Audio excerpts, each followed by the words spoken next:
নমস্কার। আশা করছি তোমরা সবাই খুব ভালো আছো। আগত দুর্গাপুজোর আন্তরিক প্রীতি শুভেচ্ছা অবশ্যই তোমরা গ্রহণ করো। খুব আনন্দে কাটুক তোমাদের পুজো। সব কলেজে ম্যাক্সিমাম গ্র্যাজুয়েশনের পরীক্ষা শেষ, রেজাল্ট বেরোবে বা বেরিয়ে গেছে, অনেক ইউনিভার্সিটিতে এমনও চলছে। এখন তোমরা টিল নাও আমার কাছে অনেক ফোন আসছে যে দাদা এমএইচএ করবো না MB in health care management করবো না এমবি ইন হসপিটাল অ্যাডমিনিস্ট্রেশন করবো, আদৌ এই কোর্সগুলো করা যুক্তিযুক্ত হবে কিনা, বা আফটার 2 ইয়ার্স এই কোর্সের বাজার কেমন থাকবে, বা স্যালারিটা ঠিক কত থেকে শুরু হয়, 5 বছর চাকরি করার পর ঠিক কতখানি স্যালারি আমি পেতে পারি যদি প্রাইভেটে থাকি, আর গভর্নমেন্ট সার্ভিস কি আদৌ পাওয়া সম্ভব এই বাজারে। এরকম ধরনের প্রচুর প্রশ্ন আমাকে লোকজন করছে। আজকে তারই উত্তরগুলো আমি কিছুটা তোমাদেরকে দেব। আর একটা উত্তর দেবো, অনেকে জিজ্ঞেস করো ফোন করে যে আপনি কি টিউশন পড়ান। হ্যাঁ, আমি প্রথমেই বলে রাখি MHA MBA in health care management MBA in hospital administration এই তিনটের টিউশন ব্যাচ অলরেডি আমি শুরু করে দিয়েছি। জয়েন করতে চাইলে ইমিডিয়েট আমার সঙ্গে কন্ট্যাক্ট করো। আচ্ছা, হেলথ কেয়ার ইন্ডাস্ট্রি এমনই একটা ইন্ডাস্ট্রি যেটা কখনো বন্ধ হবে না।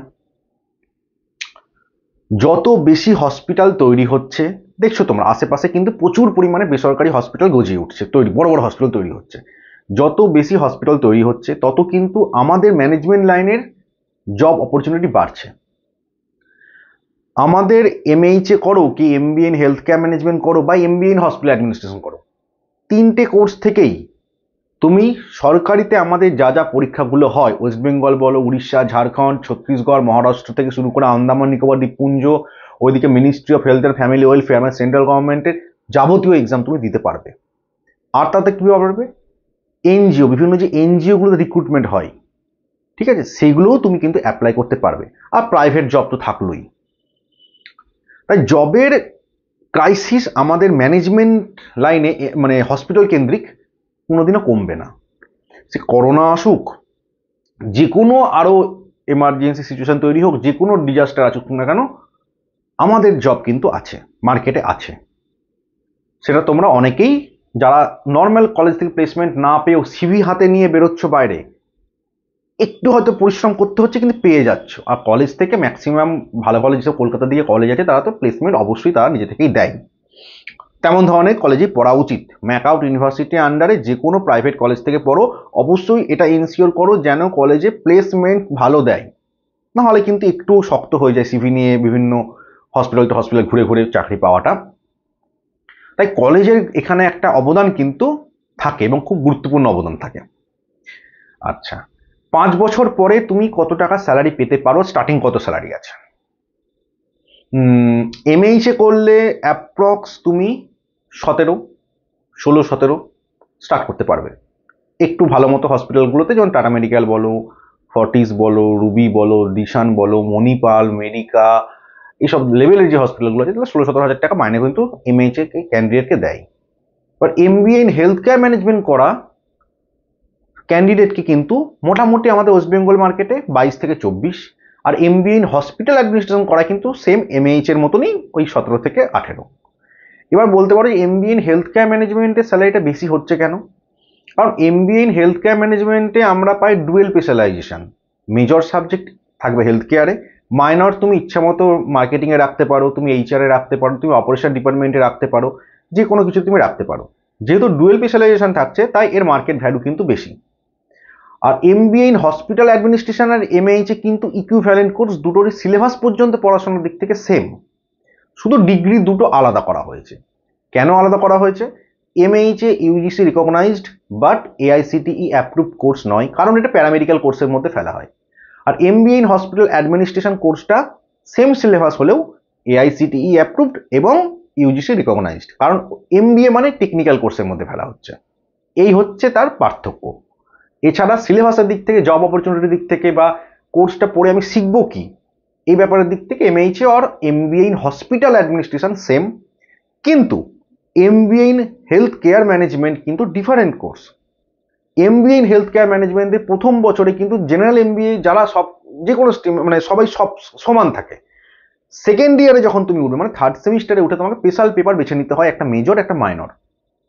মেজর তুমি হেলথ কেয়ারে রাখলে, মাইনর তুমি এইচআরে রাখো বা আদার্স যে কোনো কিছু তুমি ইচ্ছা মতো তুমি রাখতে পারো।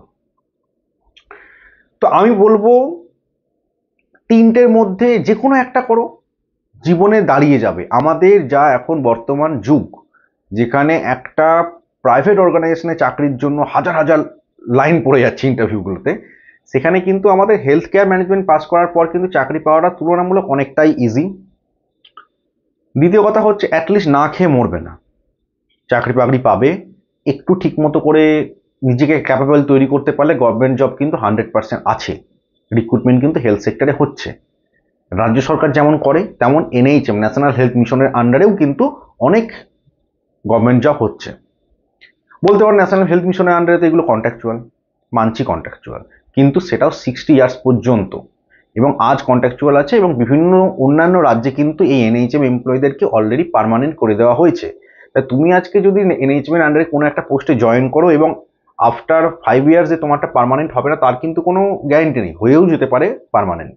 আর পার্মানেন্ট যদি নাও হয়, স্যালারি স্ট্রাকচার ভালো, খেয়ে পরে আনন্দ করে একটা জীবন তুমি অতিবাহিত করতে পারবে। এছাড়া MHA MBA in health care management বা এমবিএ হসপিটাল অ্যাডমিনিস্ট্রেশন কিন্তু আমাদেরকে বিজনেস করা কিন্তু শেখায়। তোমরা চাইলে নিজস্ব একটা পলিক্লিনিক খুললে, একটা নিজস্ব সাপ্লাই চেন ম্যানেজমেন্ট কিভাবে কাজ করছে ওষুধের ব্যাপারগুলো নিয়ে, হসপিটাল ইন্ডাস্ট্রিকে নিয়ে সেগুলো জানতে যখন পারবে, সেগুলো নিয়ে তোমরা একটা বিজনেস চালু করতে পারো। টেলিমেডিসিন নিয়ে বিজনেস চালু করতে পারো, মেডিকেল ট্যুরিজম নিয়ে বিজনেস চালু করতে পারো। বিজনেস অপরচুনিটিও আছে, যে ভাই করার সে কিন্তু ঠিক নিজের লাইন খুঁজে নেয়। তাই বেকার বেকার মানে যে কোনো একটা স্ট্রিমকে দোষ দেওয়া বা হচ্ছে না হবে না এইগুলো ভাবা বা বলা সম্পূর্ণ অনুচিত কাজকর্ম। আজকে আমি তোমাদেরকে চেষ্টা করছি একটা সুনির্দিষ্ট পথ MHA MB in health care management বা এমবি ইন হসপিটাল অ্যাডমিনিস্ট্রেশন নিয়ে তোমাদেরকে বলার। আশা করছি তোমরা বুঝতে পারছো।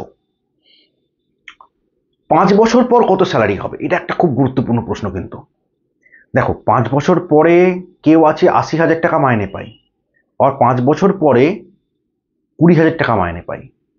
এরকম দু ধরনের ক্যান্ডিডেটের সঙ্গে আমার কিন্তু ওয়েল অ্যান্ড গুড পরিচয় আছে। আমারই একজন খুব কাছের বন্ধু ম্যাক্স হসপিটালে চাকরি করছে, আদার স্টেটে অবশ্যই। সে কিন্তু 84,000 স্যালারি পাচ্ছে উইদিন 5 to 6 ইয়ার্স এক্সপিরিয়েন্সে। আবার এমনও আমার বন্ধু আছে ওয়েস্ট বেঙ্গলের মার্কেটে, সে কিন্তু 22-23 হাজার টাকা মাইনে পাচ্ছে। মানে গ্রো তুমি নিজেকে কিভাবে করবে সেটা তো সম্পূর্ণ নির্ভর করছে তুমি কতটা মনোযোগ দিয়ে এই 2 বছর পড়াশোনা করছো, কত পার্সেন্টেজ নাম্বার পাচ্ছ, এবং তোমার স্কিল কি সেট করছো নিজের। স্কিল সেট মানে কি বলতে বোঝায়, যে কোনো পরিস্থিতিকে ঠিক মতো করে হ্যান্ডেল করা। হেলথ কেয়ারে আমাদের ইমোশন কন্ট্রোলটা কিন্তু একটা বড় ব্যাপার, কারণ তুমি সেখানে পেশেন্ট পার্টি রাগ দেখতে পাবে, পেশেন্ট পার্টি ভালোবাসাও পাবে, পেশেন্টেরও রাগ দেখতে পাবে, পেশেন্টেরও ভালোবাসা পাবে। তো এমন কাজকর্ম করতে হবে আমাদেরকে যাতে পেশেন্টের থেকে এবং পেশেন্টের বাড়ির লোকের থেকে আমরা শুধুমাত্র ভালোবাসাটাই পাই। তার জন্য মাথা ঠান্ডা রাখা খুব দরকার। কোন সিচুয়েশনে কি বলবো, কতটা বলবো, কেন বলবো, কি জন্য বলবো, এই উত্তরগুলো যেন তোমাদের কাছে স্পষ্টভাবে থাকে। কম্পিউটার নলেজটা জানতে হবে। আর একটা মাথায় কথা রাখতে হবে, আমরা কিন্তু এখানে পরিষেবা দিতে এসেছি। তাই আমার থেকে মানুষজন যখন ফিরে যাবে, যেন আমাকে নিয়ে এবং আমার ইনস্টিটিউশনকে নিয়ে একটা ভালো চিত্র তার মনের মধ্যে ফুটে ওঠে, যাতে দ্বিতীয়বার সে আমার হসপিটালেই তার কিছুও যদি হয় বা তার রিলেটিভের কিছু হয়, সে যেন ফিরে আসে আমার হসপিটালে। এই মেন্টালিটি তোমাকে প্রথম দিন থেকে ডে 1 থেকে মাথায় রাখতে হবে। আর এছাড়া হেলথ কেয়ারে চাকরি করা আর একটা মজা কি জানো তো, লোকে সম্মান করবে খুব বেশি তোমাকে, লোকে আপন করে নেবে। যে বন্ধু বান্ধবটা তোমাকে দীর্ঘদিন কোনোদিন ফোনে পাত্তা দিত না, সেও কোনো হেলথ ইস্যু হলে কিন্তু ফার্স্ট তোমার কথাই মনে পড়বে তার, যে একটু আমার এই বাড়ির রিলেটিভের এই হয়েছে, তুই কি কিছু হেল্প করতে পারবি। এরকম আমি অনেক ফোন পাই। আর আমার নাম্বার তো অবশ্যই সবার কাছে দেওয়া আছে, রাত বিরেতে যারা ফোন করো আশা করছি আমার কাছ থেকে সবাই হেল্প পেয়েছো। আমি কাউকে আজ পর্যন্ত জ্ঞানত কাউকে ফেরাইনি। যে কোনো এক এক সময় হয়ে ওঠে, যেমন স্বাস্থ্যসাথী কার্ড নিয়ে আমি রিসেন্ট আগে ভিডিও বানিয়েছিলাম, স্বাস্থ্যসাথী কার্ডের পেশেন্টগুলোকে আমি বিভিন্ন হসপিটালে তাদের আমি চেষ্টা করতাম তাদেরকে গাইড করে দেওয়ার, কিন্তু বর্তমানে সেটা আমি আর পেরে উঠছি না। এর কারণ হচ্ছে যে ম্যাক্সিমাম স্বাস্থ্যসাথী কেসগুলো আর কিন্তু এখন হসপিটালগুলো নিতে চাইছে না। এই একটা খুব বড় প্রবলেম মানে দেখা দিচ্ছে এখন আজকাল, যার ফলে আমি আর স্বাস্থ্যসাথী পেশেন্টদেরকে নিয়ে আর ডিল করছি না।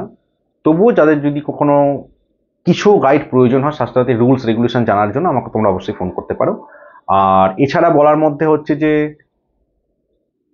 পড়াশোনা শক্ত একদমই নয়, যথেষ্ট ইজি। আর্টস থেকে আসো, সায়েন্স থেকে আসো, কমার্স থেকে আসো, সম্পূর্ণ নতুন ধরনের সাবজেক্ট, তো একটু পড়তে হবে, বুঝে পড়তে হবে। বললাম না, স্কিল সেট করতে হবে। স্কিল সেট না করলে কিন্তু সারা জীবন রিসেপশনিস্ট হয়ে থেকে যাবে, ম্যানেজার হতে পারবে না। আর ম্যানেজার তারাই হয় যারা নিজেদেরকে ভাবে যে সে ম্যানেজার হওয়ার যোগ্য। আগে নিজেকে ভাবতে হবে যে তুমি ম্যানেজার হতে পারবে তো, আদৌ আদৌ পারবে তো, তাহলে তুমি পারবে। যদি ভাবো হ্যাঁ, উত্তর যদি মন থেকে আসে হ্যাঁ আমি পারবো, 100% তুমি পারবে। আর যদি মনে হয় যে আমার দ্বারা তো হবে না, তাহলে এই কোর্স তোমার জন্য নয়, অন্য কিছু দেখো, তাহলে তুমি পারবে না। যে কোনো জায়গাতে, যে কোনো জায়গাতে তুমি যদি মনে করো যে তুমি পারবে, মানে তুমি পারবে। আর যদি মনে করো যে তুমি পারবে না, কারোর ক্ষমতা নেই তোমাকে সেই জিনিসটাকে অ্যাচিভ করিয়ে দেওয়ার জন্য। অ্যাচিভ করার জন্য আগে দেখতে হবে কি, আগে থেকে ভেবে রাখতে হবে হ্যাঁ আমি আজকে হসপিটালের কোনো একটা হসপিটালের ম্যানেজারিয়াল পোস্টে বসে আছি। ভিজুয়ালাইজেশন করো, বাস্তব মিলতে বাধ্য। যাই হোক, MHA, MBA in health care management, MBA in hospital administration, BBA, BHM, এই সংক্রান্ত যদি কারোর মনে কোনো প্রশ্ন থেকে থাকে আমাকে একটা ফোন কল করতে পারো, মেসেজ করতে পারো। আমার নাম্বার ডেসক্রিপশন বক্সে দেওয়া আছে এবং তুমি থাম্বনেইলে আমার নাম্বার দেখতে পাচ্ছ। যাই হোক, ভালো থেকো। অনেকদিন পর ভিডিও আনলাম। আর যদি কিছু বাদ গিয়ে থাকে, আর একটা আমি ভাবছিলাম যে তাহলে আমি একটা লাইভ ভিডিও করব, সেখানে তোমাদেরকে এই অ্যান্সারগুলো দেওয়ার চেষ্টা করব। তো ওকে, সবাই ভালো থেকো।